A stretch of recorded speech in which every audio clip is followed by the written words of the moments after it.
Welcome to The Kid is in School, where we talk about whatever we want since our kid is not here to interrupt us. But we don't have a lot of time before the bell rings, so let's get right into it.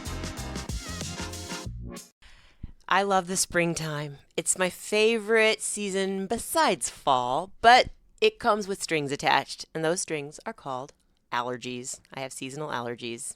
Do you find yourself getting a little hay fever in the springtime? I used to get hay fever all of the time back in Indiana. Indiana is just, it was like a pollen explosion. Right. Of nuclear proportions. It was enormous. And once I moved to New York City, I didn't have that anymore because there's not nearly as much plant life and all of that going on. It's not so hay fever and that kind of stuff doesn't Not in the concrete jungle where dreams are made but of. I did start getting sinus infections like a few years in, and I think it was just all the buildup of all the soot and exhaust, pollution stuff. So yeah, a little different hay fever in New York. I self-diagnosed myself as being allergic to ragweed because I can never see when I'm going to have an allergy attack. There's nothing floating in the air by me, but just my eyes become itchy sweaters. Like my eyelids, I just have to rub them constantly, and then I'll start sneezing out of nowhere. So I definitely know that it's this season that brings it. I couldn't identify the flower, but to me, it's worth the trade-off because then I'm just popping loratadine every day, which is the generic name of Claritin. Yeah. I like to give a shout out to generics because they're cheaper than the name brands. Yes, I just know it as CVS. I need my CVS, honey. Yeah. So, yeah, but I think your favorite season is fall, right? I like fall a lot. Yeah, probably fall is my favorite season because it's that time where it's finally cooling down after it had been so sweaty, muggy, hot, and everything's changing colors, and it's also has my favorite holidays, right? So and my birthday, all of that's in fall. So. The kid goes back to school. That happens in summer. Okay, yeah, a little late summer. The kid goes back. Still technically summer, so. But yeah, when fall is another reason because you got your days back to yourself. But she's gone. That is true. I was thinking it from terms of going to school as the kid. I was the kid in that. I was like, oh, no, that's still summer. That stinks that you just have to go back in summer. So. Right. Fall is my favorite season, too. One, you don't have to have the AC running. For years in New York City, we had the loudest air conditioner on the planet. It was like being on an airport runway. And now we've got a nice quiet cooling system, but then it costs money. So when you can use Mother Nature's air conditioning by opening a window, that's where I'm happiest. But also the colors. I just love the colors. Oh, and this is why I love the spring, is the flowers everywhere. So even though Brooklyn has mostly concrete sidewalks, you still see people that care about cultivating little gardens, and I just think it's so pretty. It is. You have like these beautiful little gardens right next to somebody that just has garbage strewn all over their just piles of bags. Like someone kicked them after they put them out there. They're just angry. Like in elementary school, you ever make a diorama? Oh, yeah. And so you know how every kid in the class has their diorama and they might put them on display on a table. Mm-hmm. And some were really pretty and nice and some were ugly and thrown together and they were all jammed next to each other. Uh-huh. That's what New York City is. Some people put some great care into their diorama and some just couldn't care less, and they did it earlier that morning on the bus ride to school. Well, let's talk about the feminine things of flowers. I have a lot of seasonal candles in the house. Like when it's springtime, that's when I like to smell flowers indoors as well as outdoors. I don't know if you noticed these candles that I bring in. Are candles all the same to you when I bring them in the house? I'm not a fan of candles in general. Uh-huh. I don't like them. I don't have any interest in them. I don't hate them. It's not so when I say I don't like them, it's more of just a completely neutral feeling to them. They do for me. They do more for me in other people's homes than in my own home. I'll buy it in the store with the intention of, I'm going to create this ambiance. But it's like you can't tickle yourself. You also can't like pleasantly surprise yourself with a scent, you know? So when I light the candle, it's always I about. think you could or unpleasantly surprise yourself with a scent. Yeah. I do that several times a day. But so when I'm at someone's home and I'm like, ooh, what candle is this? Like, oh, it smells so good. And it just makes me feel relaxed in their atmosphere. But then when I try to recreate it at home, whether it's with incense, like incense becomes too smoky and candles become too much of a hassle of making sure no pets bump them or they're out of the way or they're extinguished before we leave the house.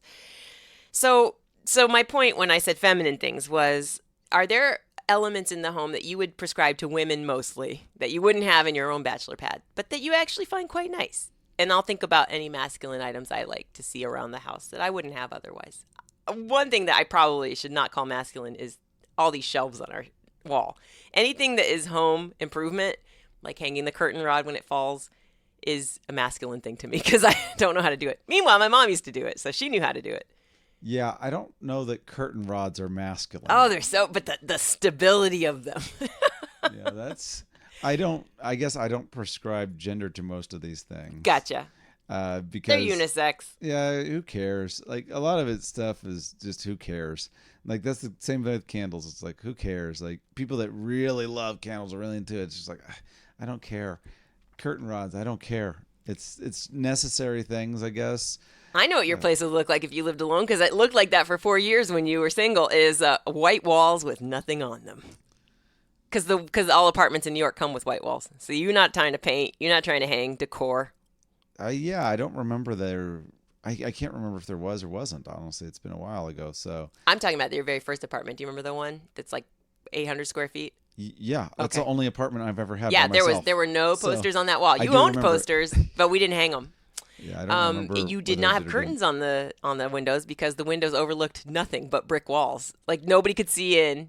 Well, that can't possibly be true. That I didn't have some blinds or something like that. I don't remember blinds. No, or curtains. Not a chance. No, I'm fairly certain. Nope, you're wrong. We'll have to call Luke, the other Luke, the one whose home you borrowed from. We have pictures of this place. That's a great idea.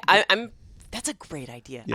I got to go to the videotape on that one because I truly just remember the view from the windows, and I don't remember anything like blinds until we moved into where we currently live. No, zero chance that I had no blinds on windows. I don't like just bare windows. That didn't happen. Well, like I'm saying, these barely counted as windows. They didn't overlook anything.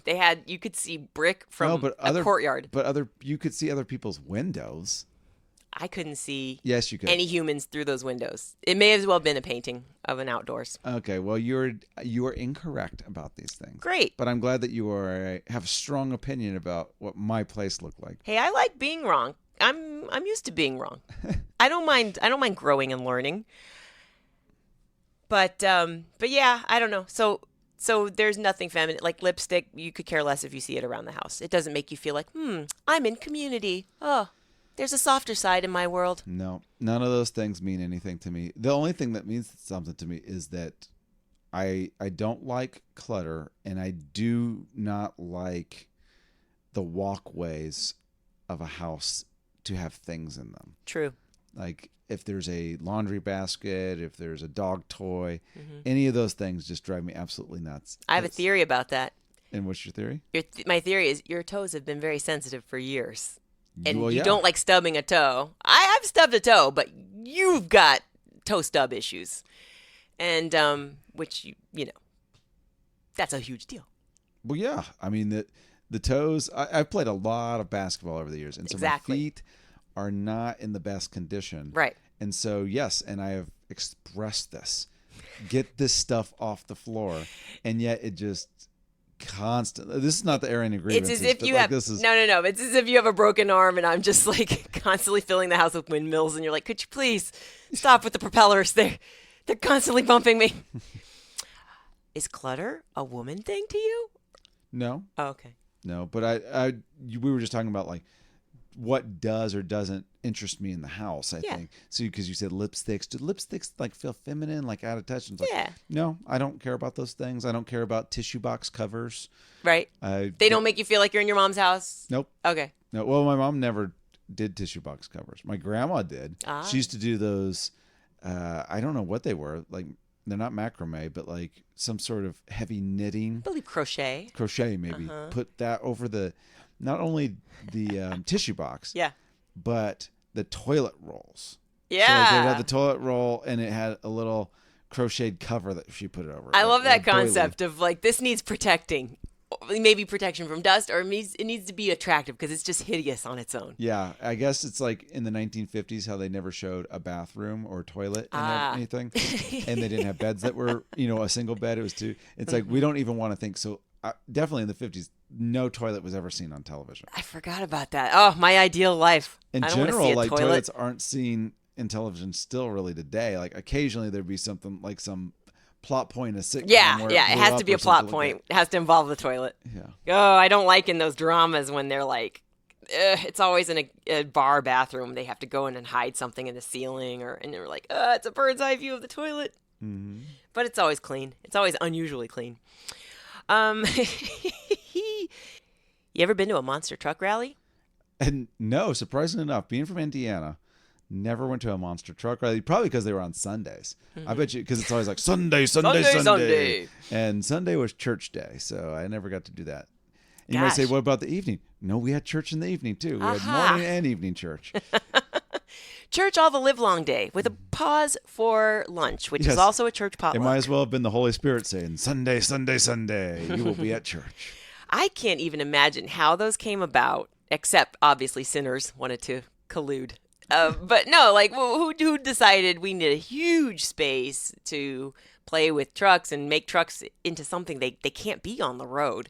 But I bet a monster truck rally is one of those things that if I went to, I'd be like, you know what, this was not half bad. And I'd probably end up sitting next to some expert who's been attending them for 40 years who could tell me the ins and outs of how hard it is.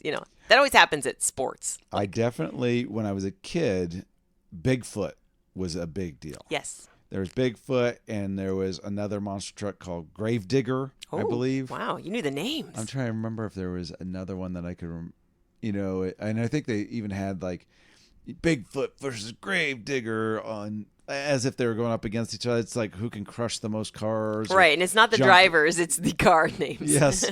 Yeah, never knew a driver. And I guess they could just make it interchangeable, kind of like the Blue Man Group. Yeah, that's smart. It's a little like horse jockeys too. Maybe the Kentucky Derby knows the names of their jockeys, but I never did. It's always the horses' names who I like. It is always the horses' names. So these are the horses in this rally. The monster truck rally is and tractor pulls. I think those are all kind of combined in there. Yeah, there have to be other events. Yeah, which I'm sure like a tractor pull itself. Like all of these events, the monster trucks, all of that, Truckzilla or whatever. There's like a dinosaur that would eat scrap cars. Oh, funny. All of that probably originated in actual tractor pull. So farmers were probably for entertainment. Would everybody have their tractor, and they probably see how much it could pull, whose tractor is the strongest, or who could get the most, because people still do these kind of events. Oh yeah, and they have to have opening acts, so I'm sure like that's why they have multiple events to lead up to Gravedigger versus I don't even Bigfoot. just mean those exact events. I mean farmers and like country folk finding entertainment things. So they just create things. Like there's this, what is it called? It's like a pumpkin shooting contest. Wow. And they don't shoot the pumpkins. They shoot out pumpkins at things. So they have, it started like a cannon. Yes. Well, it started out like catapulting them. Okay. And so it was, I forget what it's called, like the great pumpkin bumpkin thing. And so they would have little catapults, and they would see who could fling it the furthest. Well, then it turned into like, now they're creating their own air-powered cannons to shoot this pumpkin out, and who could get the longest record. And this person shot a pumpkin 180 feet. And then it was like, who can shoot it the longest and hit a target. So they have this old beat up truck. Right. That they would shoot the pumpkins. I'm picturing a goose dying the most disrespectful death possible. Yeah. It's not even pumpkin season, and I got murdered by a pumpkin. Yes, and that's probably, there's boredom probably creates, it's like, that's the real father of ingenuity, is just sitting around going, well, we got to do something with these pumpkins. We got way too many pumpkins. They say necessity is the mother of invention, but that's not true. Nope, boredom is. Well, boredom's the stepdad, if anything. So let's start flinging them pumpkins at things. We got something. I mean, there's worse things. I don't know. That seems so wasteful and silly. If they're rotten pumpkins, then I could get into that. There's not much I couldn't get into with the right enthusiastic person behind it. Which, by the way, I find it funny. You're like, that's so wasteful to just fling pumpkins when all we use pumpkins for is either pie or for carving them up and throwing them away. A dessert I eat one slice of once a year. Yeah. I just wanted to cut into it. It's so wasteful. You could, instead of fleeing that pumpkin 180 yards, you could have just carved a face into it. I know. Let it rot on your porch. Oh my goodness. What have I done all my life? There's other entertaining things I haven't tried yet. There's skiing, which I know you're a bit averse to because is it because of all the celebrity deaths or because it looks dangerous and scary? It's not because of celebrity deaths. Oh, okay. That was my reason. But it's definitely... No, it's not about like celebrities dying, although that brings attention to like skiing is dangerous. For sure. But I've seen ski mountains. I've performed at places that have lodges. And they're just big old mountains with slick, icy snow on them, and people just go down them quickly. And just it's like death traps. Yeah, I don't. You're standing on what, wood or plastic? I don't know, fiberglass. What skis are actually made out of? I don't either. And but they're that's just a good guess. slick, and you're sliding down a mountain. That's all you're doing is sliding down a mountain. You are, and to get to the top point, you're using muscles you're not used to using. You're trudging through snow, which is a little like jogging on a beach with sand. So you've got a ton of equipment plus layers. But the rush, I think it's about the rush. Like a water slide is about the going down, not the anxiety of looking at the ladder and climbing it. Water slide deaths that you hear about. No, thank goodness. So, I mean, by the way, if celebrities are dying doing something, that means average people are also dying doing this. At a greater rate. At a greater rate that nobody hears about. I have no interest in this. Look, I think it all comes down to back in the day, they had Mickey's Christmas Carol, and when they would, because it wasn't a full hour long, they would include this Goofy cartoon where Goofy goes skiing. Right. And so seeing him go down the slides, he couldn't even get the skis on and his snowsuit. He's ends up rolling down the hill. That was my introduction to skiing as well. Yeah. Why would anyone want to do that? Goofy put his life in danger. He did. And I think if celebrities can't be shielded from it, then what hope do we have? No. Like absolutely. if your wealth and notoriety can't keep the fates from deciding you need to wrap around a tree, well then shoot. It's like an astronaut. Like you don't want to go to space at all. You have no interest in it. Terrifying. And that's because other than like in pop culture media, but like just in actual science world. Yeah.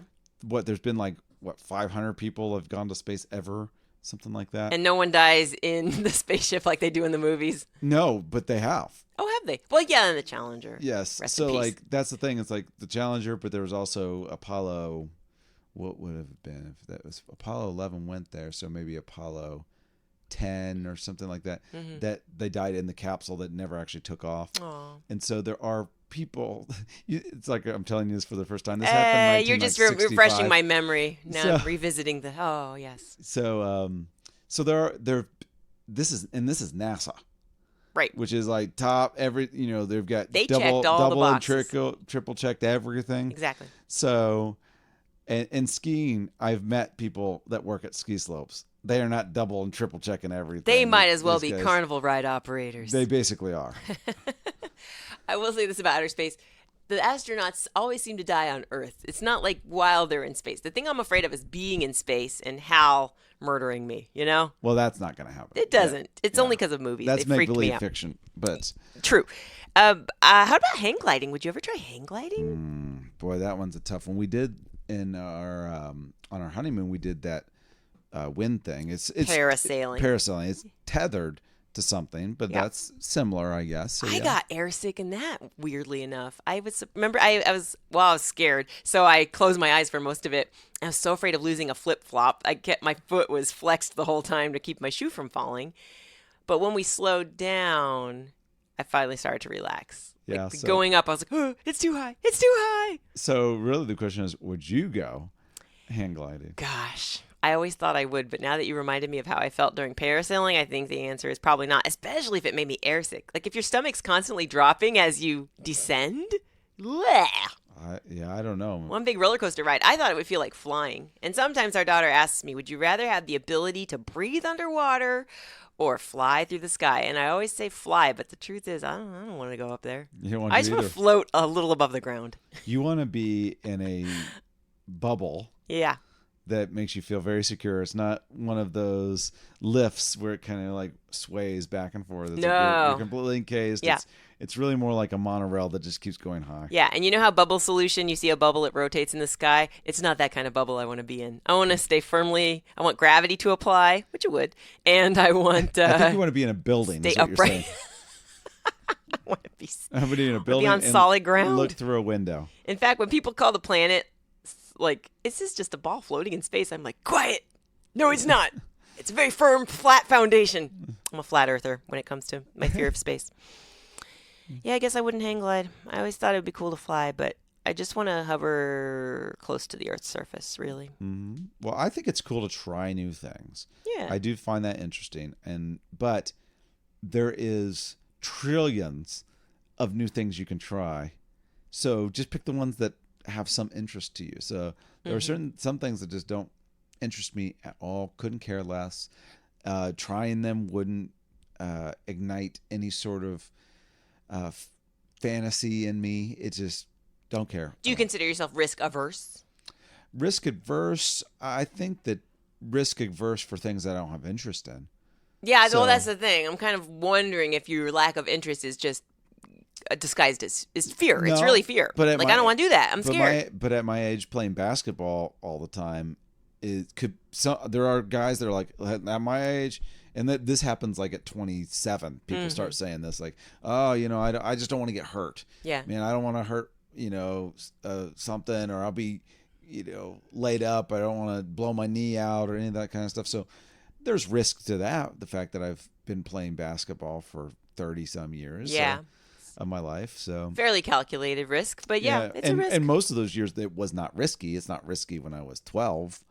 I'm risk averse. Honestly, I think for when we taped You Can Do Better, one of our events was to swing from a trapeze, and I thought, well, that looks fun. But truly, when I got to the edge of the platform and it was time to just let go and hold on to the bar, I froze. I could not move, and my brain and my body were not cooperating. I was like, I'm ready to just jump, and then my body wouldn't do it. Finally, I jumped off, but I just screamed. I might as well have whited out. I just screamed, and that was opposed to once you hit the low point of the swing, lift your feet up. That's like the easiest time to do it. But I didn't do it. I couldn't even get my legs up. I just couldn't move.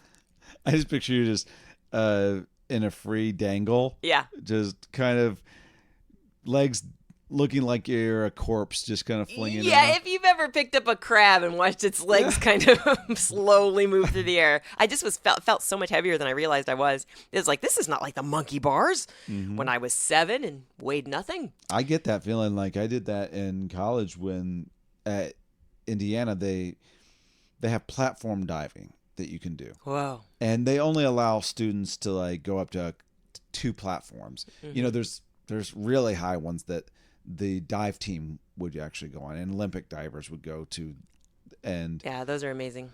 No chance that I would get it. Never. I would think I did the first platform maybe, and I couldn't move. Like I could just, I was standing at the edge, and I'm like, I can't get my body to actually jump off of this thing. How high above the water would you estimate that was? 6 feet, 8 feet?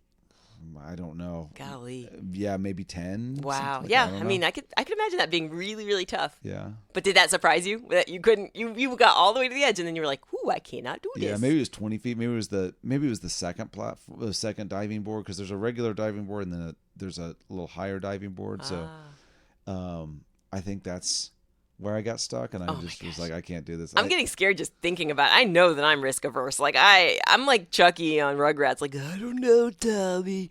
I always think about like the worst thing that could happen. And plus, my introduction to diving was Greg Louganis hitting the back of his head. Yeah, you remember I that? Poor guy. And then the Triple Lindy on Back to School from Rodney Dangerfield. Yeah, Triple Lindy. So I actually, the Greg Louganis one, I don't think I remember Greg Louganis doing it. I remember AC Slater, Mario Lopez in the story of Greg Louganis in that, and it was like a very special movie. I love that we both saw that at the same age. We didn't know each other, but we both saw that made-for-TV movie. And also, he's quickly becoming one of those men that's been 30 for 40 years. Yeah. Good grief. He looks exactly the same. He's probably risk-averse. He's not skiing. Yeah, he's like, you're not going to catch me on a ski resort. Unless, if Extra wanted to send him to a ski resort and he said, time to leave, time to do serious radio. Yeah. I like that guy. I don't know him personally. I just know he was a Twitter mutual back in the day. So I've always felt like me and AC Slater, we probably get along. Well, Mario Lopez has a great smile. So he's those dimples. He's very good on making people probably feel at ease. He's smiley. He's got smiley eyes. I know. He's warm feeling. So people are probably like, it's good to see you. And then you go and hang out in his house and he's just giving you conspiracy theories and he's like telling you not to look him in the eye and don't touch my stuff. You know who else seems super likable but who's coming a little under fire these days? Mm-hmm. Mr. Shannon Sharp. Okay, what's the under fire part? The under fire part is that his most recent interview with Amanda Seales, who we know as a woman who used to do our comedy show, the Living Room Show back in Brooklyn. Mm-hmm. She's a stand-up comic contemporary of ours who's gone on to do some pretty amazing things. Well, we then learned through the internet like Instagram and through this Shannon Sharp interview that she's been in the industry since she was a child and has done many amazing things. I didn't even know she had sang with the group Floetry until I watched this interview. I didn't even know there was a group Floetry till I heard it. You would know their music if you heard it.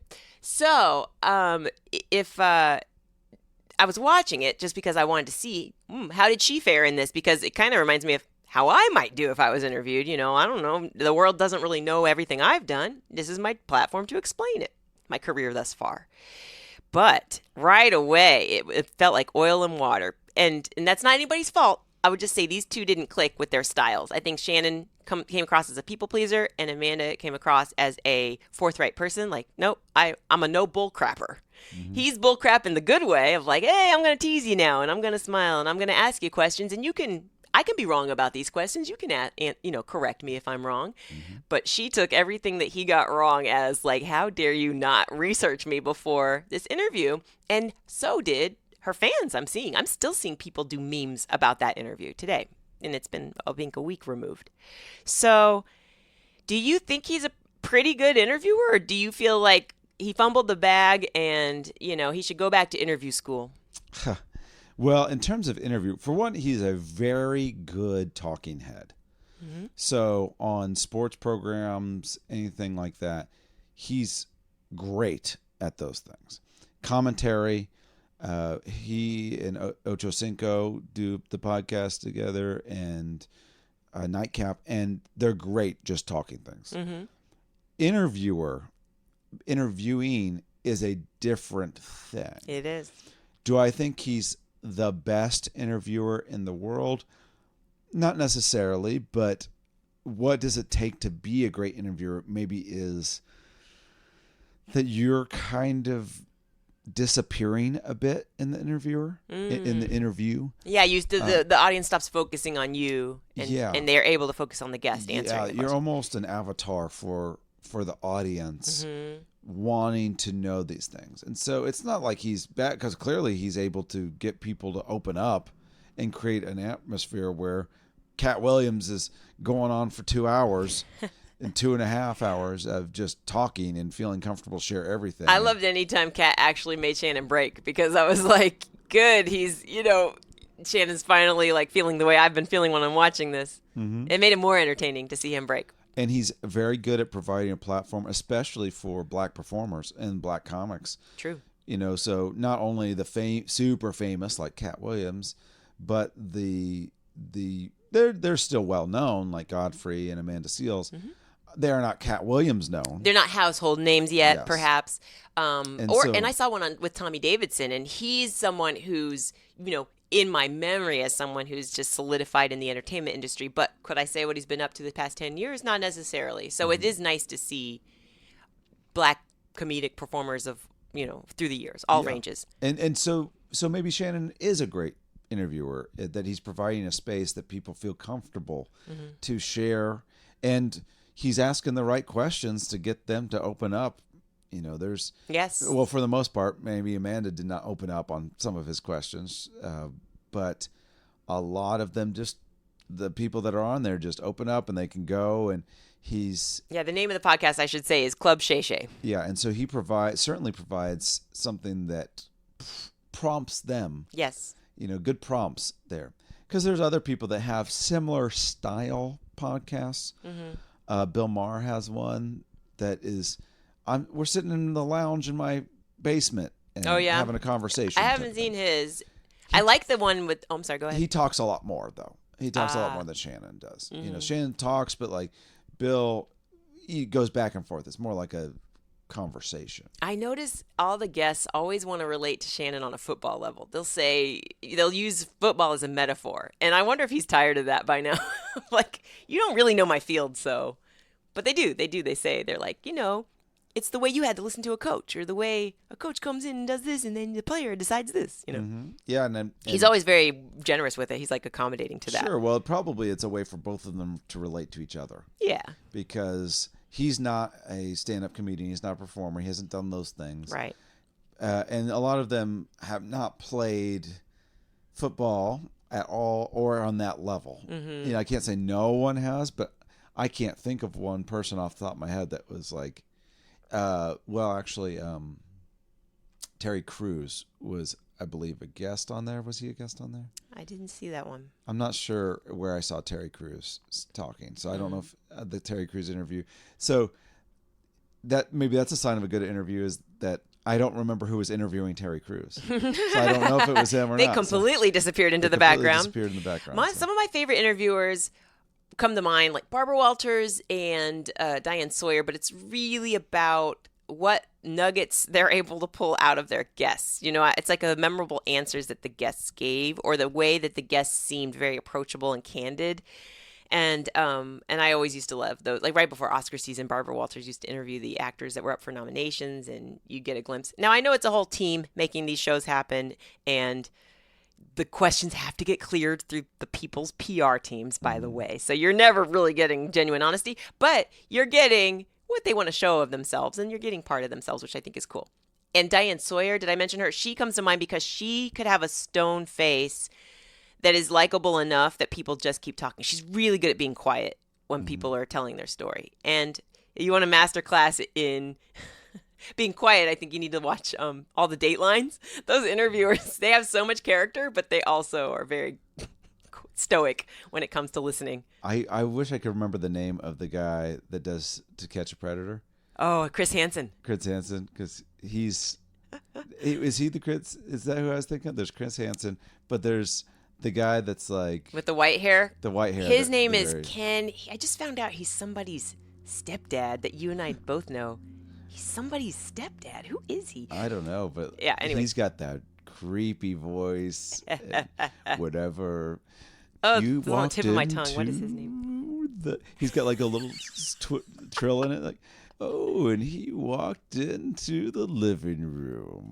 Yeah, very, very affected way of speaking. Bill Hader kind of nailed it and made him always sound titillated. Good until that moment. Very nice.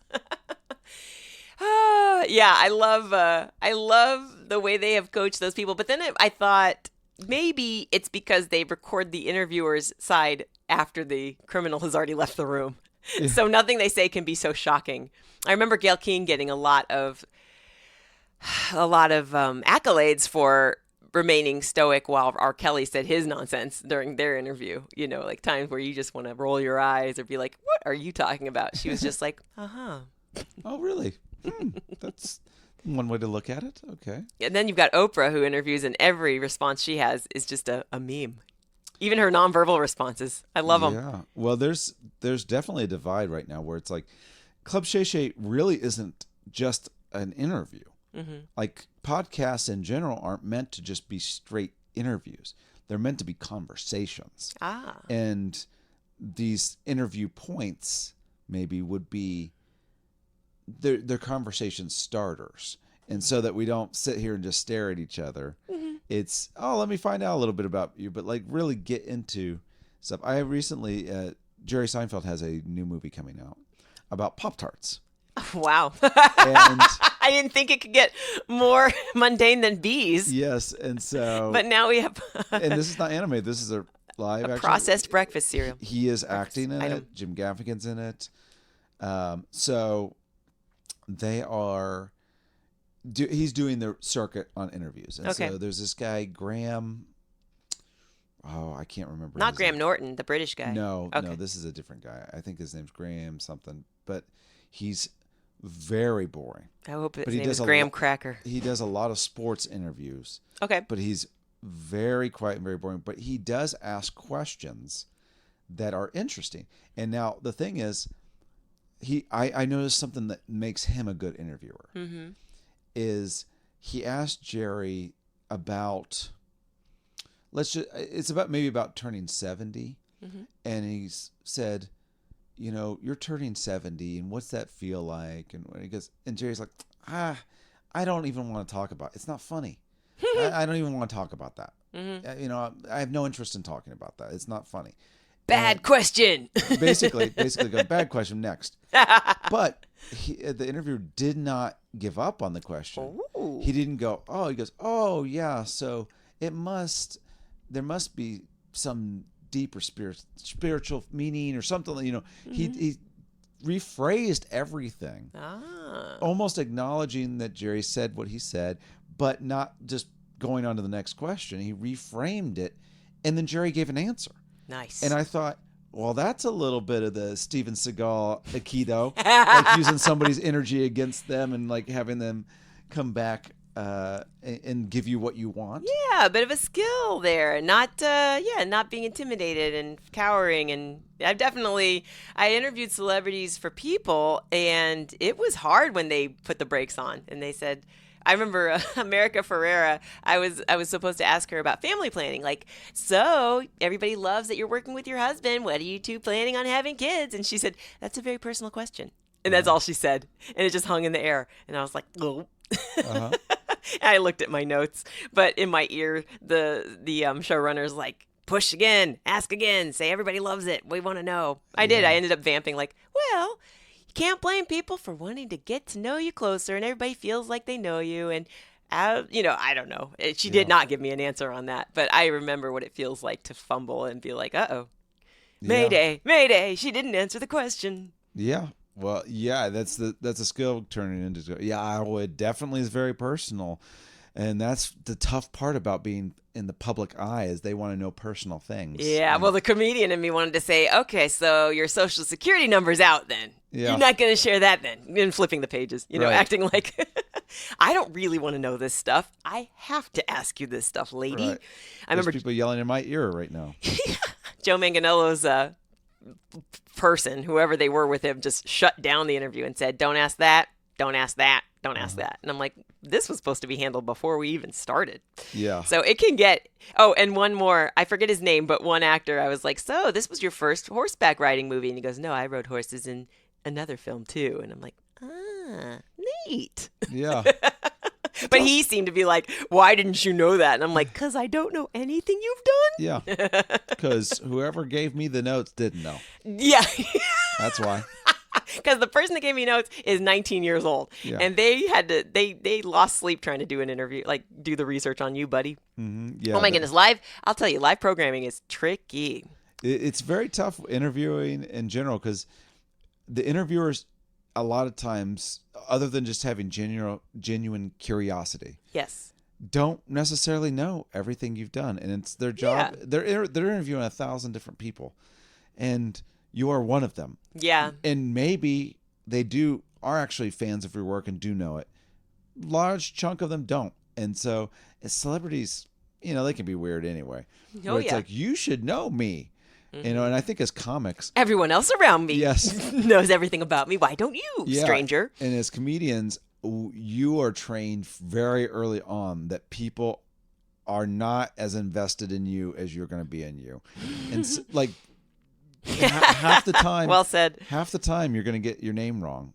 Yeah, it's true. The host is going to call your name wrong. Yeah. And they're going, I there was something that we did fairly recently that it was a higher profile thing, and the person brought you to the stage as Abby Crutchfeld. They still do that. And it's like, I don't understand, first of all, how you can't read. Like, it's, Crutchfeld is not someone that, I don't know anybody named Crutchfeld. I've never heard of a Crutchfeld, ever. But maybe there is.